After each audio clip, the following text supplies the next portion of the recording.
नमस्कार, माझं नाव सचिन भाकरे. मी रियाज मल्टीट्रेड प्रायव्हेट लिमिटेडमध्ये आरोग्य सल्लागार म्हणून काम करतो आणि आपण आलो आहोत मुक्काम बेनुली, तालुका नागभीड, जिल्हा चंद्रपूर इथे आमच्या चंद्रशेखर लेंजे सर यांच्या माध्यमातून या बाळाला आपण अमृत दूध दिला होता. त्याला त्रास कोणता होता आणि फायदा कोणता झाला ते आपण त्यांच्याकडून, त्याच्या आईवडिलांकडून ऐकून घेऊ.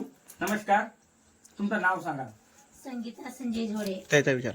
तुमचं? संजय नामदेव धोळे. तर नेमकं याला त्रास कोणता होता? त्रास म्हणजे बोलत नव्हते ना, त्याच्यामुळे त्रास होता. बोलणे, उच्चार न काढणे. आता ह्या अमृत ज्यूसमुळे उच्चार काढते, नावही सांगते ना, स्वतःचं नाव म्हणजे थोडस येण्यात नाही प्रयत्न करते. पण आता हे जेवढे शब्द येतात, काका, काकू, आई, वडील म्हणते, ते अमृत ज्यूसमुळे यायला लागले. यायला लागले. म्हणजे